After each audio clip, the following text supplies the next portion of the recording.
There was a paw on the window, just one. It was pressed flat against the kitchen window, right above the sink. It was pouring with rain outside. The rain ran down the glass in quick streaks. But the paw didn't move at all. At first, that was all I saw, just the paw. Then, very slowly, two dark ones appeared behind it. I froze.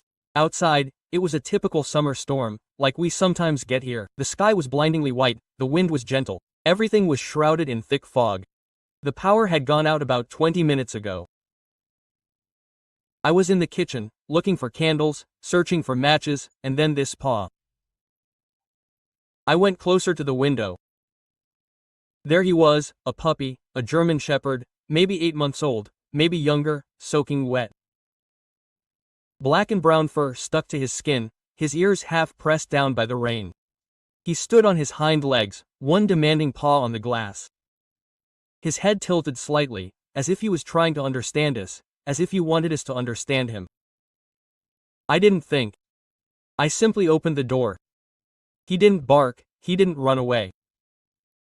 He just stepped back briefly, then slowly forward again, as if he wanted to make sure I was real.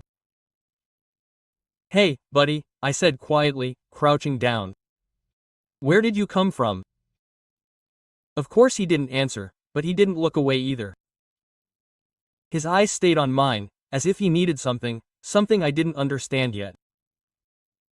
I held out my hand and he leaned against my hand. Not like a frightened stray. He didn't shrink, didn't wag his tail. He simply pressed himself against my hand. His fur was completely soaked. You could see his ribs far too clearly. His legs were trembling slightly. Around his neck was a torn red healing ribbon with half a pendant on it. It just said Phi. "Finn," I whispered. "Your name is Finn, right?" As soon as I said it, his ears pricked up as if he recognized the name. Then he entered very quietly and sat down in the middle of the kitchen, as if he belonged here, as if he had always been here. At that moment, Lily came in. She didn't say anything, she just stared. Her eyes were wide, not afraid, he was quiet.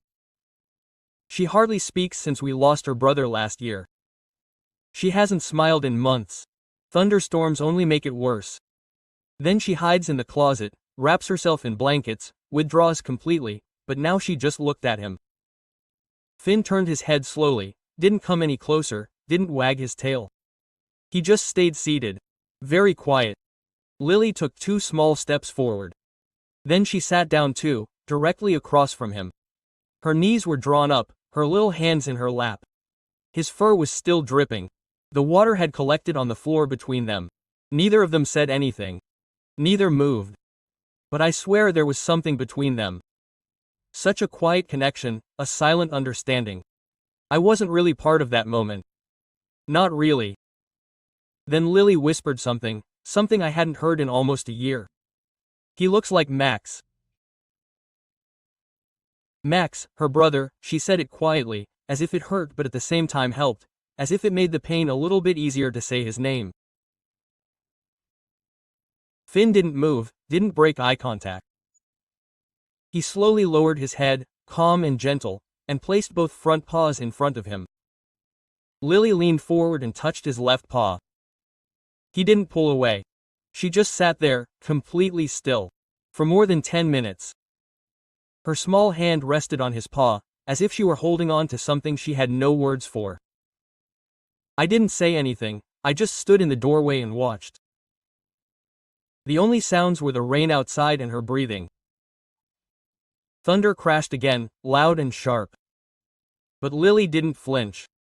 That showed me that I had changed something in my marriage. I quietly went into the utility room and put a towel on. When he came back and walked towards the two of them, Finn looked up. Just a quick glance, but he didn't move. I carefully placed the towel over his back. He let it happen. No trembling, no flinching. He just stayed there differently, slightly trembling, but calm. Up close I could see more. Small cuts on his legs, wounds on his feet. A piece of old tissue was missing from his left ear. Not fresh, but visible. He was thin, much too thin, his ribs protruded, his tail low, his body exhausted, but his eyes still alert. This wasn't a dog that had just gotten lost for a moment. This was a dog that had been out there alone. For days. I looked at the hot air balloon again. Still the same. A broken pendant, still forming on the worn metal. I looked over at Lily. She hadn't even blinked.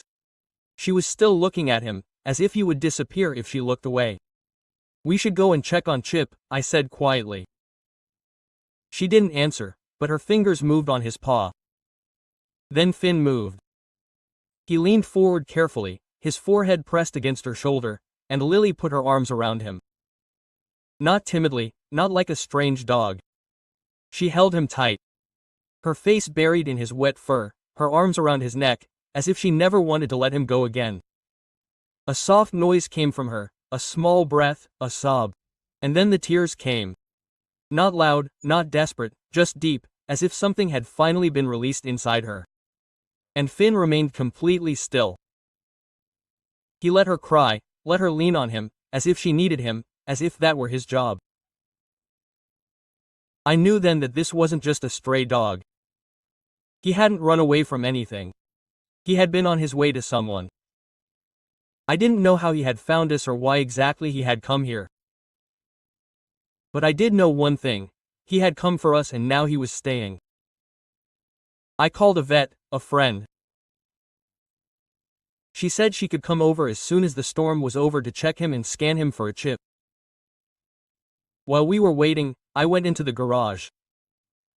There was a storage box there that we hadn't touched in months. Inside was one of Max's blankets. It still smelled a little like him. Lily had never let us get the blanket out at his funeral, but now that I gave it to her, she took it. She put it down on the floor next to her, patted it twice very gently, and without hesitation, he crawled onto it. She lay down next to her and for the first time in months she fell asleep, not in her bed, not hiding, not crying, just asleep. Fenster draped lightly over her wrist, as if he were holding her so she wouldn't get lost, when the vet finally pulled into our driveway. An hour later, the rain had calmed down to a fine mist. I picked up the vet outside with an umbrella, but she waved me off and jogged up to the house. Her apron was covered in little water stains. Her name was Rachel. We'd worked together before, mostly on wildlife rescues, sometimes with stray pets. But I'd never seen her so serious. When I briefly told her what had happened, she raised an eyebrow as she opened her bag. "A puppy knocked on your window in the storm?" she asked. "Not technically knocking," I said. "He just stood there, waiting." A shell knelt down next to Finn's blanket. Finn didn't growl, didn't back away. He just raised his head and blinked at her slowly, calmly, serenely. He let her come closer. Lily was still curled up next to him, her fingers in his fur. She looked up at Rachel, but didn't say anything. Rachel paused for a moment. You could tell this wasn't a normal visitor. She spoke softly, like someone talking to a child who's just woken up from a nightmare. "Hey, big guy," she said softly. "Let's see who you are." She moved slowly, scanning him with her wearable and chip reader behind his ears, along his shoulders, then a beep. Heish paused. "I have something," she said. "But it's weak, old." She tapped the screen and waited. Then she frowned. "No registration, just a shelter code, no name." I stepped closer. "Which shelter?" "Keski. 2 towns over." She looked at the date. 6 months old. Could have been adopted or never rested. I looked at Lily. She was sitting upright now, her eyes on the scanner. Rachel continued, examining Finn's body. Ears, heartbeat. "No fractures," she said, "just tired, slightly dehydrated, sore, bruised." She carefully lifted one of his paws. "Look at the pads," she murmured. "Asphalt scuffs." "Walked far?" "He walked here," I asked. Hatchell nodded slowly. "Looks like it." I whispered. "But why here?" Finn moved, raised his head, looked directly at me, and for a moment I felt like he was answering me. As if some part of him knew exactly where he was. Whoever this child is, whoever she was missing. Hatchel finished her examination and sat back down. If he stays, you should re-register the chip in your name, she said. I nodded, but I didn't say anything. A question arose in me that I couldn't yet voice. During the night, Lily begged for Finn to be allowed to sleep in her room. I put a dog bed there, and a rug too, but Finn ignored both. He curled up at the foot of her bed, pressed very close to her. He didn't bark, didn't run around. He just stayed there, completely still. At 3 a.m., when the wind picked up again and the windows shook, he didn't get nervous. He just lifted his head briefly, looked at her, and then gently put it down again, as if to say, "You're safe now, I'm staying here." The next morning, when I looked into Leel's room, she was already awake. She wasn't under the covers. She sat cross-legged on the floor, still in her pajamas. She was brushing Finn's fur with one of her old hairbrushes. He didn't move. He just sat there, calm and composed, as if he knew exactly how much this meant to her, as if he had been waiting all night for her to wake up. She looked up at me. "Can we keep him?" Her voice was firm. No whispers, no hesitations. I hadn't heard her speak so clearly since the accident. I went over to them, knelt down, and Finn looked at me too, his eyes calm and patient. "I don't know yet," I said honestly. "We have to find out where he came from, if anyone misses him." Leel's hand stopped stroking his fur. "Nobody misses him," she said softly. Quote, "He was looking for us." Her words hit me harder than I thought they would. I didn't say anything. I just looked at him, the torn red healing ribbon, the tag with only half a name on it, and those eyes, calm, attentive, alert. He didn't look like a dog who was lost. He looked like a dog who had found what he was looking for. I spent the next hour calling animal shelters. 3 of them confirmed it. He had been at the Cascade County Animal Shelter, registered as a stray, about 8 months old, picked up near an abandoned truck stop. No tag, no owner, never adopted. Then he disappeared 3 weeks ago. It was assumed that he had escaped during the chaos after a bad storm. No one had ever reported him missing. I hung up. My heart was beating faster. 3 weeks alone through storms, along roads, through fields, who knows what else. And then he stood in our window on the day the power went out. The week of Max's death. I checked the doorbell camera. It had gone out during the dog fight. But the last clip before the dog left was Finn walking up the driveway. Alone, off-leash, without hesitation. He didn't sniff around, didn't walk around. He went straight to the side of the house to Leel's window and stood there like he'd been here before, like he remembered. I couldn't shake that feeling. After lunch, Lily brought out a shoebox that I hadn't seen in months. Max's stuff. She used to keep it under her bed, but after he died, she hid the box. Inside were little memories, photos, little keepsakes, his old flashlight, a bandana, and a laminated tag from a volunteer day. It was a dog walk at the KCE shelter. There was a small photo pinned to the corner. Max was smiling, holding a leash, and on the other end was a black and brown puppy. Lily held it up. "That's him," she said. I stared at the picture. The ears were a little floppier, the fur a little lighter, but the eyes were the same. I turned the photo over. Max's handwriting was there, scrawled and familiar. Finn, the smartest of them all. I could hardly breathe. Finn stepped forward, slowly, quietly. He touched the photo with his nose, then sat down between us. Tail tucked in, ears pricked up, his gaze calm, as if he too had been waiting for this moment. I couldn't sleep that night. The image kept coming back to me. Max, kneeling next to this puppy, with the same eyes, the same expression. Finn, the smartest of them all. Slowly I remembered that day. Hardly, Max had said he wanted to help out at the animal shelter that weekend. He said he wanted to walk the dogs so that none of them would feel forgotten. He came home laughing, covered in mud, and told me about a puppy that hadn't left his side since. I think he already chose me, Max had laughed, and then, like so many things that children say, it got lost in the noise, school, appointments, and this night that no one had expected until now.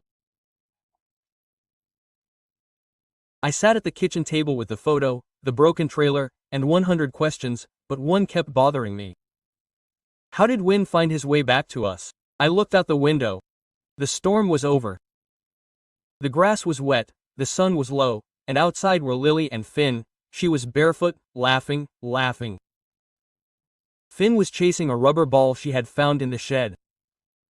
Not because he wanted the ball, but because she wanted it. Every time she ran, he followed her.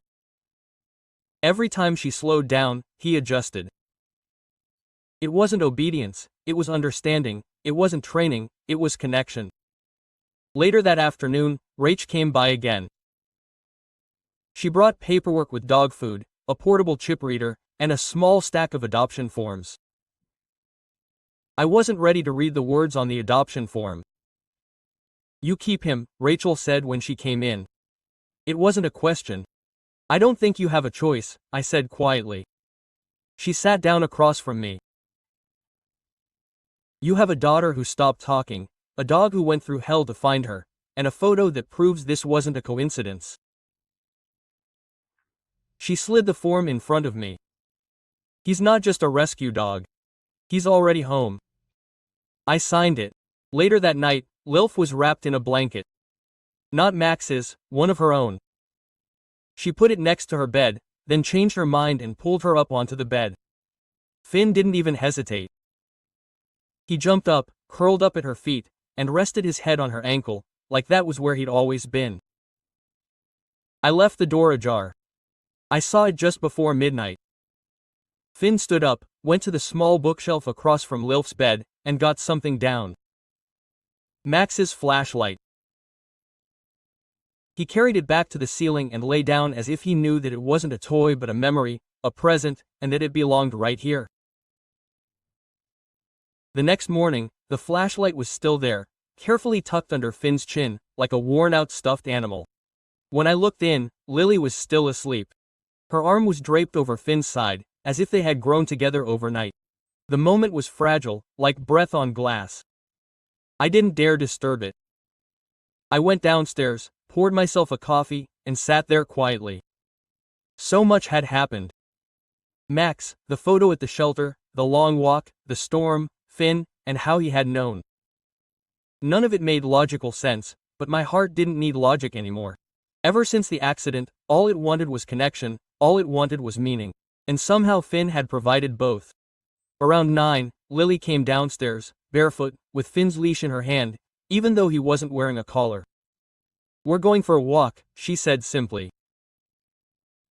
I wanted to open my mouth, to say something about breakfast or rain or shoes, but I didn't, because I saw her eyes clearly awake. The fog that had been there for almost a year was gone. Quote. So I just nodded. They walked down the street as if they had done this 100 times before, as if she hadn't avoided every sidewalk, every park, even the windows, for the past few months. And Finn, he didn't pull, didn't bark, didn't wander around. He walked right next to her, as if he had learned how to do it from the beginning, as if he knew exactly which step she needed and gave her exactly that, very gently. Neighbors peeked out from behind curtains, one waved, another stepped out. "Is that your new dog?" someone asked. Lily looked up, hesitated, and then surprised herself. "Yes," she said, Finn elicited. The word carried something within it, felt something I didn't even know was empty.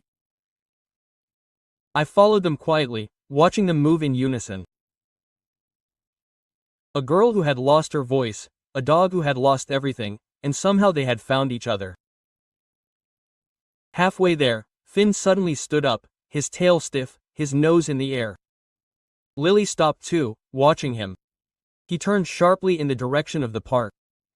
Then he tugged carefully on the leash. Once, twice. Lily looked back at me. "Shall we?" I hesitated. We hadn't been in the park since Max, but Finn was already moving and Lily had already followed him.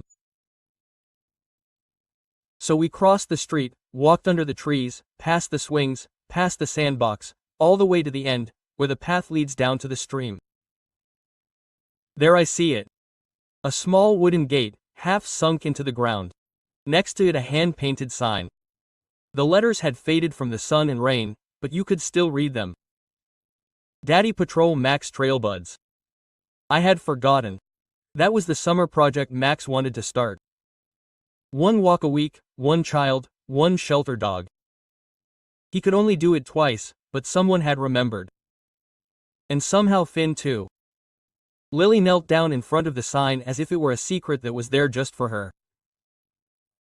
She ran her fingertips over the letters slowly, carefully, as if the sign were something sacred. Finn stood next to her, his tail low, his ears slightly back. Not afraid, just attentive, as if he knew this place had meaning. I remembered that summer, now as hazy as an old dream. Max had spent weeks in the garage painting the sign, choosing exactly the right driving tone for each letter. He had called it a mission. Every dog deserves a trail, he had said, and every child a friend. I said at the time that was too ambitious. He said that was precisely why it was important. Finn took a step forward. He sniffed the dirt at the wooden post. Then he turned to me. It was the same look he had the night he came to us, as if you were asking permission for you to do what you were meant to do. Lily stood up. Let's go that way, she said. Her voice was firm. Sure. Finn nudged her knee lightly with his nose. Then he turned toward the path and they started walking. I followed again, but this time more slowly. Not just because it was safer, because it felt sacred. Every bend in the path brought back a memory. Max and you, how we had laid the stones. Max, like little flags on a rope. Max, how he had jogged ahead, leash in hand, laughter behind him. And now he was throwing in his place. Halfway there, Lily stopped. Under a tall trestle stood an old bench, on which stood a faded laminated sheet of paper fastened with rusty thumbtacks. Max, checklist, my rules of the road. Be kind. Let the dog set the pace. If you fall behind, that's okay. Don't give up now. Everyone says something. Finn jumped onto the bench like he'd done this 100 times before. He sat up straight, proud, like he understood every word. Lily sat down next to him. She leaned against his side, the way she used to lean against Max when they watched movies, like he was a pillar supporting her. And then she did something I hadn't seen in almost a year. She sang softly, gently, half-hummed. It was one of Max's favorite songs. One he used to play on the piano often. Lily had stopped listening to it altogether after the accident. But now, with Finn by her side, the song came back. All alive, like it had been dormant inside her the whole time, just waiting for the right moment to come out. Finn didn't move. He just sat there, letting the music wash over him like sunlight. When the song ended, Lily looked at me and smiled. Not a big smile, not a loud one, but enough of a smile to say he brought me back. And I believed her because I felt it too. That afternoon, the three of us stayed on the path longer than I had planned. Finn ran ahead, only stopping when Lily stopped, looking over her shoulder every now and then, like a partner, not a pet. And Lily followed him, as if she trusted him more than the ground beneath her feet. Honestly, I did too. When we got home, the sun was already low, casting warm golden light over the front yard. Finn lay down in the grass, his front paws crossed, his nose twitching with every breath of air, as if he wanted to remember what home smelled like. Lily sat next to him, still holding the old laminated checklist from the bench. She hadn't let go of it the whole way. I went inside to make something simple for dinner. I didn't want to disrupt the rhythm of the day. I was chopping vegetables when I heard it. The soft sound of the back door opening. No bang, just a gentle creak. I turned around, the kitchen towel in my hand. Lily was standing there, holding the photo of Max and Finn. The same one from the shoe shoot. She held it out to me. "I don't think this should ever get lost," she said. Then she knelt down next to Finn again and did something. It was something I hadn't seen since the funeral. She prayed, no words. She simply closed her eyes, rested her head gently on Finn's, and sat there in silence. He didn't move. He let her give him everything, her fears, her guilt, her grief, as if he had been made to carry them. That night I quietly went into their room to check on them. Lily was asleep, Aberfin was still awake. His head was resting on the edge of her bed, his eyes open. He was looking at me, watching over her. I sat down on the floor next to him, saying nothing for a long time. Then I finally whispered, "Why her? Why who?" His ears twitched, not as if he didn't understand, but more as if he were tired of repeatedly answering a question whose answer I already knew. Then he stood up and crept quietly across the room. With his paw, he poked something out from under Lily's dresser. Max, an old scarf. I hadn't even known it was still in the house. Finn lay down next to it, carefully placed a paw on it, and breathed out deeply and slowly. Then he closed his eyes as if that were the answer. The next day, something unexpected happened, a letter. It was taped to our front door. In a transparent envelope, fluttering in the wind. No message, just to the family with the dog in shaky handwriting. I opened it slowly, not sure what to expect. Inside was a single sheet of notepad paper. Folded, stained. The ink had seeped through the lines. "If you found him, his name is Finn. He followed my brother everywhere, but when my brother died, Finn ran away. We couldn't find him. I just hope someone good has him. Please take good care of him. He doesn't bark, but he understands everything. He's afraid of thunderstorms and loves peanut butter. Thank you for keeping him." No name, no number, just a photo. Folded in the envelope, blurry, grainy, a teenager on a back staircase, the tall one half open, his arms around a black and brown puppy, floppy ears, tongue out, unmistakable face. Finn, only younger, happier. I showed Lily the letter. She read it once, then again, then carefully folded it and put it in the same shoebox where Max's photo had been. Then she looked at me with an expression I'd never seen on her before. Something older than her age. "Some dogs don't have just one person," she said. "They have two." I didn't know what to say, because she was right. Maybe he had lost someone too. Like us. Maybe the path that had brought him to us wasn't the end of his story, but the middle. Maybe love doesn't end. It just changes direction. That afternoon we went back to the path. Lily was carrying a new sign, one she had made herself, out of construction paper and careful felt tip pen strokes. Fenster, walk with a heart. We laminated it, nailed it to the same post where the sign was, and quietly stepped back. Finn sat down next to it. His tail flicked once, then it was quiet. Then something else happened. A boy and his mother walked by. She was walking her own dog. The boy was maybe 5 years old. Her dog barked at Finn, but Finn didn't react. He just looked at the boy with this calm, deep gaze. The boy stared back. "Can I pet him?" he asked. Lily looked at me. I nodded. She knelt down and whispered something in my ear. He stood up, took 3 slow steps forward, and placed her in front of the boy, just as he had with her. The boy held out a small, hesitant hand.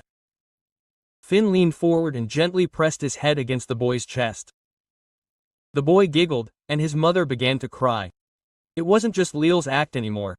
Finn had made it into something bigger. Something that didn't need words to warm her, just presence, patience, and heart. The 10th day after Finn's arrival felt like the end of one story and the beginning of a new one. It began quietly. No storm, no letters, no signs of the past, Just soft Saturday morning light streaming through the windows and the sound of Lil Suman pouring dry food into Finn's NAF as if it were part of a sacred ritual. She wasn't afraid of morning anymore. She wasn't hiding anymore. And Finn wasn't just a guest in our house anymore. He was a part of it. He wasn't just following Lily. He was ahead of her. He protected her, mirrored her moods. When she was quiet, he remained calm. When she laughed, he danced beside her. But this morning, he did something new. He stood at the front door, not nervous, not yelling. He simply stood there, alert. Lily noticed it first. She went over to him, knelt down next to him. "What's going on?" she asked. Finn looked up at her, then back at the door, and waited. Then I heard it too. Sirens, not the shrill, loud ones, the deep, steady ones, emergency vehicles. I stepped outside. 2 blocks away, dark smoke rose. Fast, fire. People were gathering. Lily came out behind me like the barefooted man, her eyes wide open. Finn let out a growl. Deep, not angry, focused. Then he took off, straight down the street. Lily muttered his name. I ran after him. When we reached the corner, chaos reigned. A small duplex was on fire on the roof. Firefighters were calling. Neighbors were standing around with cell phones and blankets, but Finn didn't stop. He raced under the tape, straight toward a firefighter, and barked. His first bark since the day he came to us. Sharp, clear, direct, then again, and again. The firefighter turned around, confused, and Finn ran to the left side of the house, barked again, and began scratching at the base of a fence. I started running. Is anyone else in the house? I called. A firefighter turned to me. We cleared the building, but Finn didn't stop. He barked again. Then he pushed aside a piece of plywood leaning against its outer wall with his nose. The firefighter followed him, lifted the wood, behind it a small ventilation shaft, just big enough to hide something. Or someone, and then I heard it, a whimper, high and quiet. Inside, wrapped in a blanket, lay a little girl, too scared to speak, a stuffed rabbit lying down in her arms. But the moment she looked, she reached out for him. He lay down, nose to nose, still again, and that's when she started crying. The firefighter picked her up. Paramedics ran over, the crowd gasped, then cheers, then silence, and Finn. He walked calmly back to us, like it was nothing, like he had simply done what he was made to do. This little guy, his journey from abandoned stray to quiet rescuer, showed me exactly why animal welfare is so important. I knew it without a doubt. He wasn't just our rescue dog anymore. He was a savior. They called him a hero. A camera crew arrived an hour later. The firefighter who had found the girl was giving the interview, but he kept pointing. It wasn't us, he said. It was him. The dog knew. The cameras caught Finn lying in the grass next to Lily. His black and brown fur in the sunlight. The broken tag was still attached to his collar. Lily held his face in her hands, whispering something only he could hear.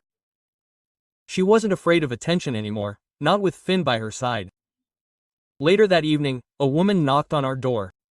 In her mid-40s, wearing hospital scrubs under a raincoat. Her hands were shaking as she handed over a Tupperware container. Drain peanut butter dog treats. She doesn't know me, she said quietly. But the girl he found, that's my daughter. Quote. I didn't know what to say. She looked down at the ground. She hasn't said a word since the fire, but she won't let go of that stuffed rabbit and she keeps saying one single word over and over. I nodded. I knew it. Finn, we invited her in. She knelt down next to him, offered him a cookie. He took it carefully, very quietly. Then he pressed his head against her chest and she wrapped her arms around him as if she had known him her whole life. And maybe in some way she did. That night, Lily hung a fresh sheet of paper on the old post by the path. It said, "Don't just find my dog, he's someone's second chance." The next day, he files the paperwork. Finn was now officially registered as a therapy dog. Not just in name, but in purpose. Certified, trained by experience, not by commands. His first visit would be at the hospital, where the little girl was recovering. The staff cleared a room. She made room. Lily would go with him. When the day came, she carried Max's old backpack, inside a peanut butter cookie, the flashlight, and the photo of Max with baby Finn. They walked down the hospital hallway. Lily on the left, Finn on the right. All eyes turned to them. Some smiled, some cried, but no one looked away. Because it wasn't just about saving anymore. It was about what came after. Healing doesn't always mean fixing something. A therapist once told me that. Sometimes it's about seeing yourself in the strength of someone else, even if they have different four-legged friends. Caring for a rescued puppy is more than just love. It's responsibility, it's presence, it's being. And sometimes those we save end up saving others. That's exactly what he had done for him. Time and time again, and he wasn't done yet. Sometimes the right soul shows up at exactly the wrong time and stays long enough to change everything. Finn didn't just survive the storm. He didn't just knock on the window, he knocked on a heart that had been closed for far too long. He showed a mute girl how to talk back. He ran back into the fire to save someone else from fear. And through it all, he knew. He knew where he was needed, when to wait, when to act, when to just be there. That wasn't a coincidence. It was a calling. Finn's journey from abandoned to dog with a purpose shows us how powerful rescue can be when we listen, when we open the door, when we decide to care. Because caring for a rescued dog isn't just about love, it's about presence, it's about protection. It's about giving them a chance. To give, to become who they truly are. And sometimes they become someone else's second chance. If Finn's story touched you, then tell it to others. Somewhere out there, someone might be waiting for this very sign to foster, to adopt, or simply to believe again. If you like what you hear, then click like, subscribe, and share the video. And tell us where they're watching from right now. True stories. True loyalty.